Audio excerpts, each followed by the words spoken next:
Welcome to Not Milk Never Milk. Subscribe if you're lactose intolerant. You start by making sure the gun supports iron sights and is equipped. This matters because some weapons default to scopes. Once done, bring the weapon up by holding aim to enter sighting mode.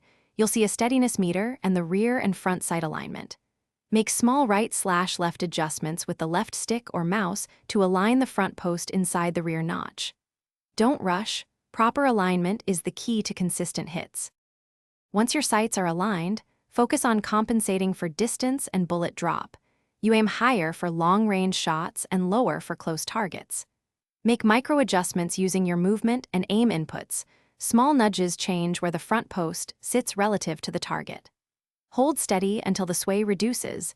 If the game shows a green or smaller steadiness meter, that's your cue to fire. Practice with different ammo and weapons to learn each bullet's drop and velocity characteristics. You now squeeze the trigger when the sights are steady, maintain aim through the recoil to follow through and get repeatable groupings. If shots scatter, make deliberate changes. Realign the front and rear sights, increase holdover for farther targets, or switch to a more stable stance like crouching. If persistent issues occur, check weapon condition and deadeye modifiers. Damage or buffs affect sway and accuracy. Finally, practice short controlled bursts versus long holds to master timing and consistency. Thanks for watching. If this was helpful, leave a like and consider subscribing. See you next time.